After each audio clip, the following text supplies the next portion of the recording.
نبی علیہ السلام نے ارشاد فرمایا قرب قیامت میں لوگ اپنی بیویوں سے زنا کریں گے. ہم نے حدیث پاک پڑھی تو ہمیں سمجھ نہیں آئی. ہم نے اپنے استاد سے پوچھا کہ استاد جی یہ کیا معنی ہے کہ اپنی بیویوں سے زنا کریں گے؟ تو انہوں نے فرمایا ہاں اس کی کئی صورتیں ہیں. ایک صورت تو اس کی یہ ہے کہ مرد یا عورت کوئی کفریہ بول دے اور نکاح ٹوٹ جائے اور ان کو اس کا پتہ ہی نہیں کہ نکاح ٹوٹا یا نہیں. اور واقعی آج تو کفریہ کلمات کا علم ہی نہیں لوگوں کے پاس. بہت سینسیٹیو مسئلہ ہے یہ. مالا بدہ من میں فارسی کی کتاب ہے, ہم مفتی صاحب سے پڑھ رہے تھے تو جب انہوں نے کلمات کفر پڑھائے تو ہماری آنکھیں کھل گئیں. اس میں حضرت مفتی کفایت اللہ رحمۃ اللہ علیہ نے لکھا ہے, نہ مفتی قاضی ثناء اللہ پانی پتی رحمۃ اللہ علیہ نے لکھا ہے کہ اگر دو بندے گفتگو کر رہے تھے, ایک نے کہا کہ یہ تو شریعت کی بات ہے اور اگلے نے جواب دیا رکھ پرے شریعت کو فقد کفر, وہ آدمی کافر ہو گیا. شریعت کے بارے میں ایسی بات کہہ دینا کہ رکھ پرے شریعت کو, ایمان کہاں بچتا ہے؟ سوچئے. تو ہمیں چاہیے کہ ہم علماء سے پوچھیں کہ بھئی کلمات کفر کون کون سے ہیں. یہ نہ ہو کہ کہیں ایسے جملے ہم بولیں. کئی جملے تو بہت کامن ہیں.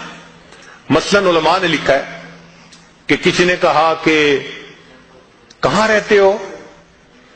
دوسرے نے کہا فلاں جگہ رہتا ہوں. او خدا دے پچھاوڑے, خدا کے پچھاوڑے یعنی خدا کے پیچھے رہتے ہو, فقد کفر, ایسا بندہ کہنے والا کافر ہو جاتا ہے.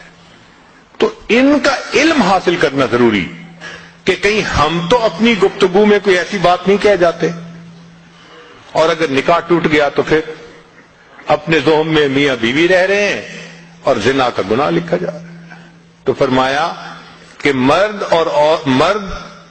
قرب قیامت میں اپنی بیویوں سے زنا کریں گے. ایک صورت تو یہ ہے, یہ کفریہ کلمہ بیوی بولے تو بھی نکاح ٹوٹا, خامد بولے تو بھی نکاح ٹوٹا.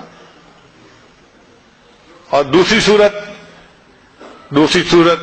ایک دوسرے کے ساتھ آرگومنٹس, اور یہ تو ہر گھر کی آج بات نظر آتی ہے.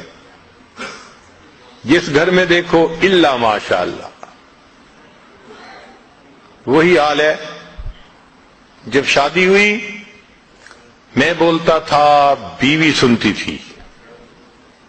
اس نے کہا پھر, کہتے پھر بچے ہو گئے, پھر بیوی بولتی تھی میں سنتا تھا.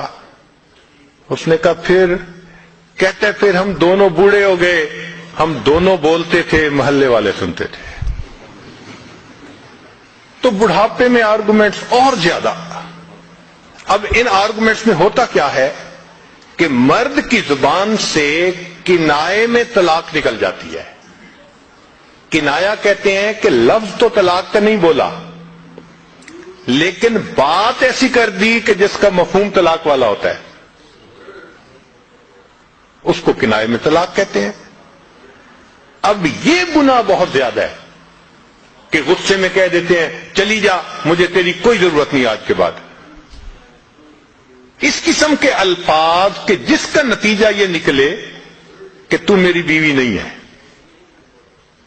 اس کو کنایا کہتے ہیں. اب اس کے مسئلے بھی سیکھنے چاہیے.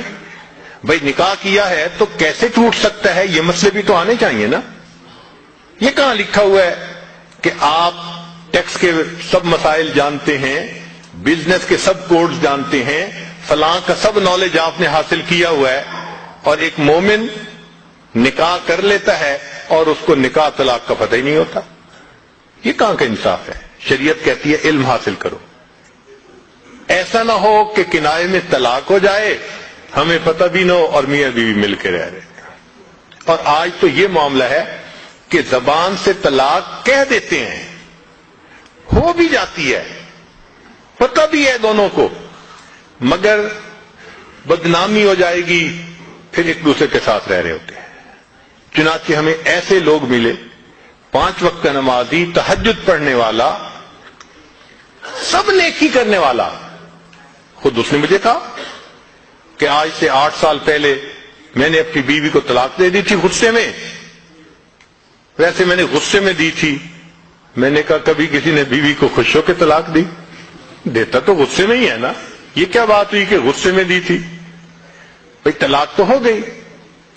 اور جی پھر بعد میں ہم نے سوچا وہ بھی نیک ہے، میں بھی نیک ہوں، بدنامی ہو جائے گی، بچے خراب ہو جائیں گے، تو بس پھر ہم نے پھر اکٹھا رہنا شروع کر دیا. نہ رشتہ داروں کو پتا، نہ علماء سے پوچھا. پھر میاں بیوی اکٹھا رہ رہے ہیں، ایک گھر ایک کمرے میں. اب بتائیں زنا ہو رہا ہے کہ نہیں ہو رہا؟ قربان جائیں اس سچے نبی صلی اللہ علیہ وسلم کی مبارک زبان پر 1400 سال پہلے وارن کر دیا تھا کہ قرب قیامت میں لوگ اپنی بیویوں سے زنا کریں گے. آج اس بات کی ضرورت ہے ہم دین کو پڑھیں، دین کو سمجھیں، دین کو سیکھیں تاکہ اپنی زندگی شریعت کے مطابق گزار سکیں. اور یہ ایسا گناہ ہے زنا، اللہ اکبر، کہ قرآن مجید میں اس کے لیے فرمایا خالدین وَيَخْلُدُ فِيهِ مُحَانَا.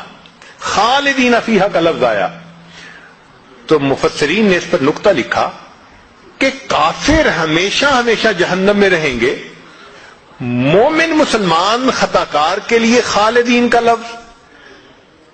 تو مفسرین نے اس کا جواب دیا جی ہاں، یہ آپس میں انوالو تھے نا، تو کہتے تھے ہم کبھی ایک دوسرے کو نہیں چھوڑیں گے، ہم کبھی نہیں چھوڑیں گے ایک دوسرے کو. یہ جو وعدے کرتے تھے ہم کبھی ایک دوسرے کو نہیں چھوڑیں گے، ہمیشہ ساتھ رہیں گے، اللہ فرماتے ہیں میں بھی تمہیں پھر ہمیشہ ہمیشہ کا عذاب دوں گا. ایک حدیث پاک میں ہے قیامت کے دن اللہ تعالیٰ کے سامنے بوڑھا زانی آئے گا، اللہ تعالیٰ اس کے چہرے کی طرف نہیں دیکھیں گے. ایک روایت میں ہے قیامت کے دن بے پردہ جو ننگے سر پھرنے والی عورت ہوگی وہ اللہ کے سامنے کھڑی کی جائے گی، اللہ تعالیٰ اس کی طرف نہیں دیکھیں گے. یہ وہ گناہ ہے کہ اللہ تعالیٰ کی رحمت کی نظر ہی قیامت کے دن نہیں پڑے گی. آج اس سے بچنے کی ضرورت ہے.